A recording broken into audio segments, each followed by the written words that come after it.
to The Explainer, where today we are breaking down a huge paradox at the very heart of global trade. We're going to look at how the world could, in theory, band together and sue the United States at the World Trade Organization over what many see as constant tariff harassment, and why that entire system might be broken beyond repair. So let's start with a little bit of a puzzle. What if I told you that the country that basically designed the entire global trading system is also the one that breaks its rules the most often? I know, it sounds completely backward, right? But stick with me, because the data tells a really fascinating story. And this is where that paradox really hits you. Look at these numbers. When the US takes other countries to the WTO court, it wins an incredible 91% of the time. They're clearly very good at using the rules. But when other countries sue the US, it's a completely different story. The US loses 89% of those cases. That's not a fluke. It is a clear pattern, and it points to a massive tension in how global trade works. Okay, so what is going on here? What exactly is the United States being accused of that makes it lose so many cases? Let's dig in and actually build the case against America, just as other nations would at the WTO. First up, you just have to look at the sheer volume. 283. That's how many WTO disputes the U.S. has been a part of since 1995. That means the U.S. has had a hand in almost half of every single case filed in the history of the organization. It is, by a huge margin, the most active player in the game. And this isn't just some dusty old history, folks. The scale of this has just exploded recently. We're talking $2.7 trillion. That's the value of global trade that got hit by new American tariffs in just a little over 6 months. It is, without a doubt, the highest level of protectionism we've seen since the WTO started keeping track. A massive escalation. You know, these aren't just a bunch of random one-off complaints. They actually fall into 3 big buckets.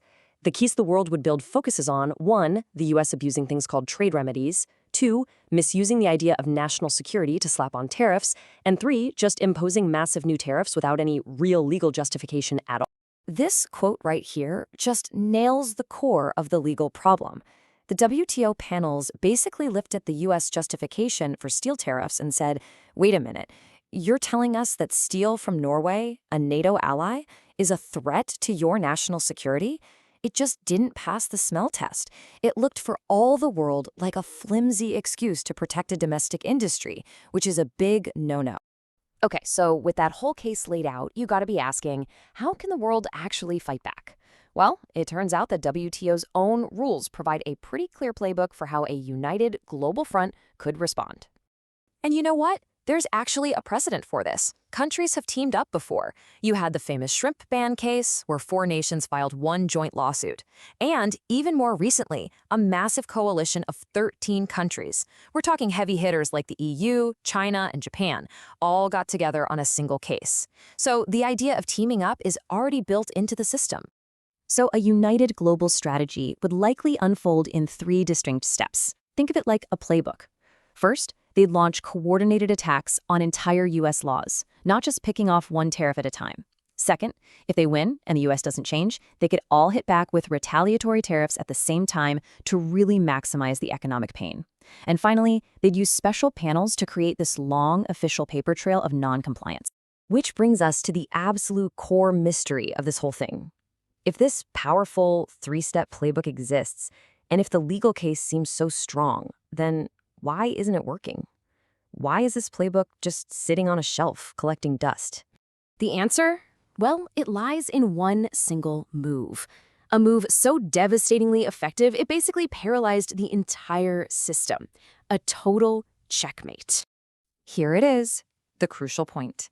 The United States has, for all intents and purposes, shut down the WTO's Supreme Court. The one body that can make a final, binding decision.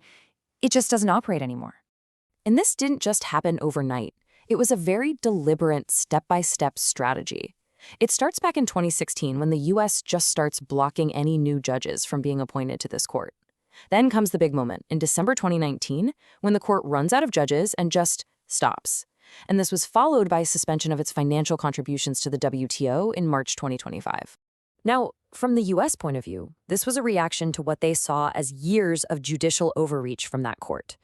But the practical result is this incredible loophole.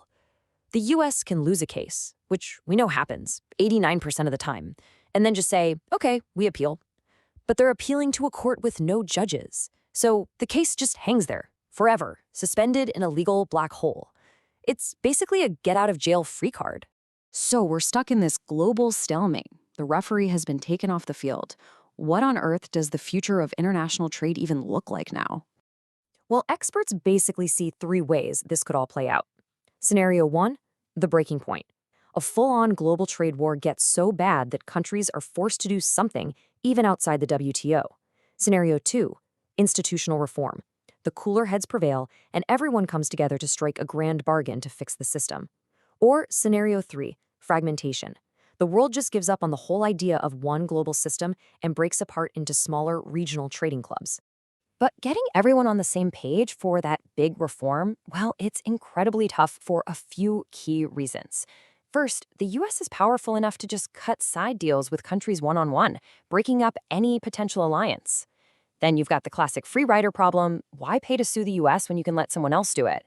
And finally, and this is a big one, for many countries, picking a huge trade fight with your main security partner just isn't worth it.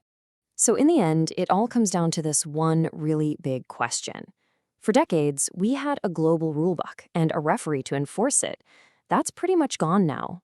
So the question is, can the world come together to write a new set of rules?